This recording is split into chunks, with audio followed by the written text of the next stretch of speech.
A título de introducción podemos referir aquí que entre las divisiones establecidas del derecho,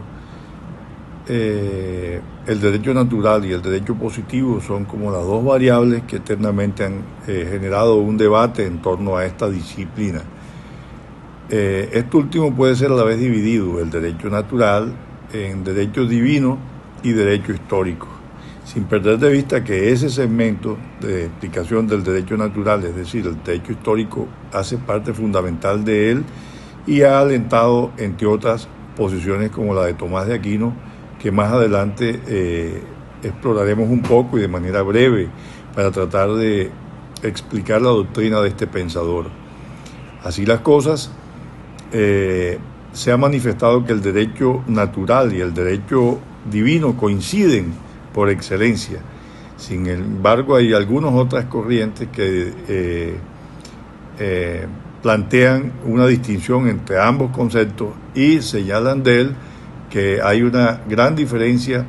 en la que tiene que ver con la explicación del derecho natural como un derecho que se supone universal y por consiguiente justo,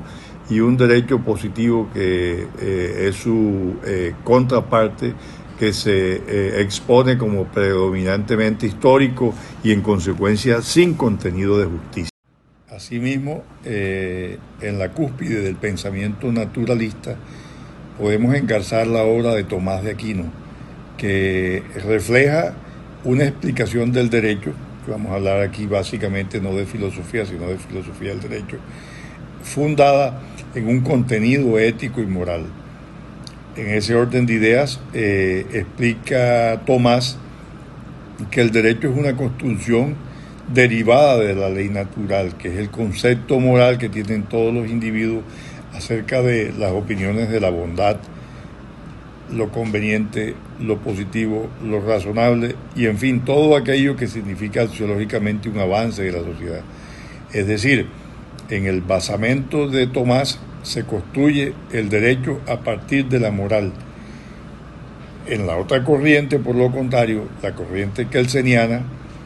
que ubica el derecho positivo como una construcción ajena a la moral, se encuentra justamente Hans Kelsen, que reinó ideológicamente en el concepto del derecho hasta muy avanzado el siglo XIX, y que concebía el derecho como la normatividad que está construida sobre la base de un conjunto de principios que son de carácter formal, pero que para nada tienen en cuenta el aspecto moral, porque no es ese su contenido. Puede ser coincidente, pero no es el propósito mismo del derecho. Así, señalando en forma reiterada, cuando quiera que se planteó una especie de renovación del concepto de la filosofía del derecho con Tomás,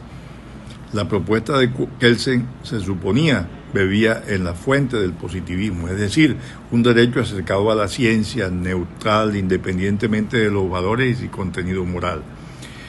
Ese par de frentes que distinguían las dos opciones del derecho, que sigue iluminando el debate jurídico desde la época de Tomás y hacia adelante, Grocio, etcétera, bebió en esta fuente del cientificismo hasta adentrado, como ya reiteré hace unos minutos, unos pocos momentos, bebió de la fuente del cientificismo, derecho positivo. Sin embargo, avanzado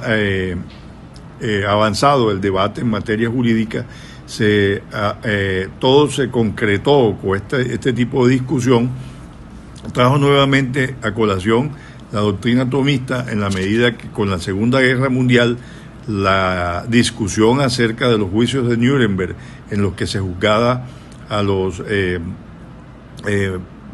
altos dignatarios nazis, bien fuera desde la perspectiva militar o bien fuera desde la perspectiva jurídica, como responsables del cumplimiento de un deber de carácter positivo, cuya discusión se basaba fundamentalmente en que se había cumplido por parte de ellos la norma, que era su deber ser, y que en consecuencia cualquier tipo. Con la puesta en escena de una reconstrucción del tomismo, neotomismo, surge un gran debate hacia finales del siglo XIX, comienzos del siglo XX, en el que se formula una reevaluación del positivismo, abandonando tesis. Por supuesto, ese debate venía construyéndose desde tiempo atrás, pero se volvió un debate maduro hacia los años 1945, 1950, entre esa década exactamente de los años 40, y surgen y salen a la palestra pensadores tales como Emil Dworkin y Arthur Kaufman. Dworkin, en un debate con Hart, comienza a entender que el derecho sin valores es absolutamente ilógico y absurdo. El derecho tiene que estar preñado de valores y tiene que tener un contenido moral incuestionable, porque si no, se construye como derecho fundamentalmente inconveniente o no cumplible. Esa misma medida hoy se adopta en las nuevas legislaciones del mundo, y los controles de legalidad y de constitucionalidad implican el marco de un ejercicio del derecho que se desarrolla en punto de la búsqueda de la justicia material, que es básicamente pues el gran contenido del derecho moderno. En el derecho y básicamente en su filosofía, la crisis, según Kaufman, se traduce en grandes intentos por superar el positivismo jurídico legalista del siglo XIX, y allí enmarca Kaufman, como decía, el concepto de lo que él plantea como fórmula de cambio de transformación del derecho. Kaufman pretende con ese debate distinguir el derecho de la arbitrariedad. No se trata simplemente del cumplimiento de una ley, sino de hacer una ley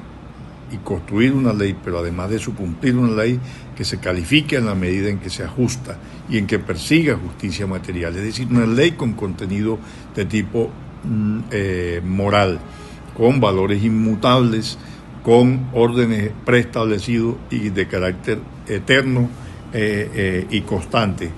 Solamente los periodos de la historia,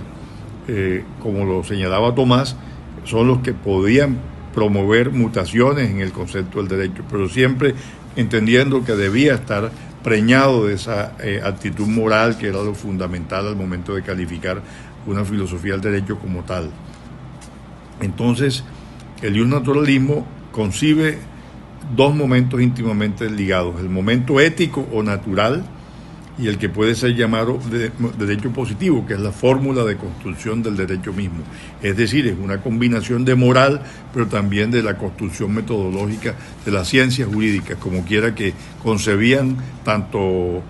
Dworkin como Kaufman, un derecho construido sobre la base de un trabajo y entendido como un desarrollo de los estados y una civilización lograda a partir de los mismos. Podemos reseñar que Kaufman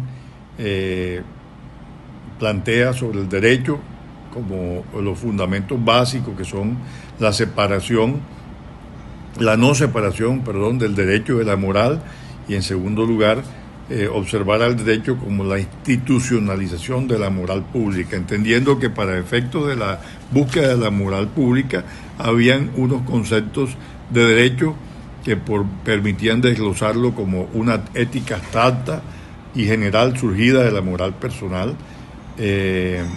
una moral personal que surge de la moral pública y una moral pública que surge del derecho,